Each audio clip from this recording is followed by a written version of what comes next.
toutes ces questions économiques, vous pourrez évidemment développer avec eux. Juste pour dire que nous avons également pris enfin la décision de créer une taxe sur les transactions financières.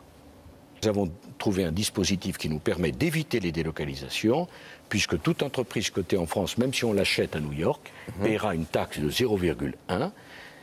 Les CDS, qui sont les instruments spéculatifs sur la dette souveraine, paieront une taxe, et les achats spéculatifs par ordinateur paieront une taxe.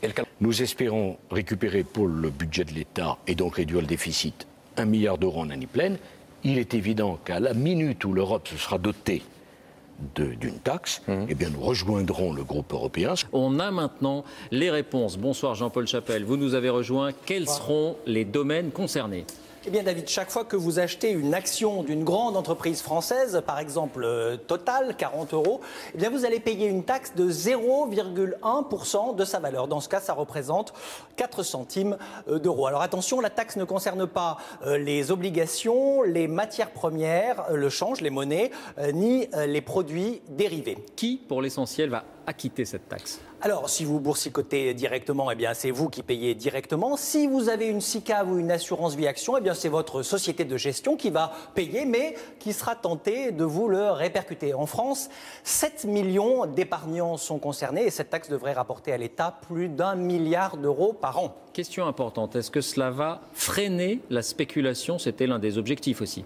Eh bien David, je pense que non. Il y aura bien une autre taxe de 0,01% sur les transactions très spéculatives commandées par ordinateur. 1 milliard de transactions par seconde, j'ai bien dit par seconde. Mais ces fameux ordinateurs sont surtout basés à Londres ou à Wall Street. Il y en a très peu en France, donc créer une taxe ici, ça revient un peu à installer un péage dans le désert. Le gouvernement espère quand même que ça aura un effet d'entraînement. Hier, 9 pays, dont la France, ont écrit à la présidence européenne pour réclamer la mise en place d'une taxe sur les transactions financières au niveau européen.